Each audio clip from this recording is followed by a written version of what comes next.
Hello నమస్తే, welcome back to my channel. నేను మీ Shyam Telugu vlogs. ఈరోజు మీకు కర్రీలో ఒక టిప్ అనేది చూపిస్తారండి. ఇది మటను. దీన్ని మనం కుక్కర్లో వండినా విడిగా వండినా ఏం చేయాలంటే మ్యాక్సిమం విడిగా వండినప్పుడు ఇది చాలా ఉపయోగపడుతుంది. కుక్కర్లో కూడా బాగుంటుంది. హెవీ పీసెస్ వేసుకుంటాం కదా మన మటన్లో. వేసుకున్నప్పుడు ఇవి చాలా టెండర్గా మనకి పీస్ అనేది మనకి హోటల్ స్టైల్లో ఊరికినే ఇలా అనగానే విడిపోతుంది చూసారు. అట్లా రావాలంటే ఈ కర్రీ అనేది రెడీ అయిన తర్వాత ఇలాగ హాట్ వాటర్ అనేది మనం బాగా బాయిల్ అయిన హాట్ వాటర్ అనేవి ఈ మటన్లో పోసుకోవాలండి. కర్రీలో అస్సలు ఎంత టేస్ట్ ఉంటుందంటే బాగా కూర కూడా చాలా బాగా కుక్ అవుతుంది.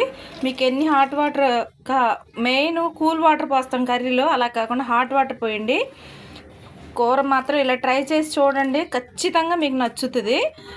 ముక్కంతా కూడా చాలా టెండర్గా చాలా మెత్తగా చాలా బాగుంటుంది అనమాట.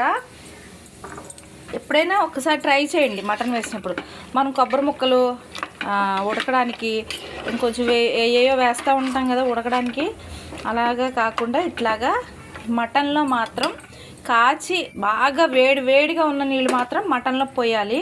ఉడుకుతున్న కూరలో మరుగుతున్న నీళ్ళు పోస్తే చాలా బాగుంటుంది. ముక్క అలా అనగానే ఊడిపోతుంది అనమాట, అంత బాగా ఉడుకుద్ది. ఈ టిప్ నచ్చినట్టయితే కింద కామెంట్ సెక్షన్లో చెప్పండి. ఓకేనా? Thank you, bye.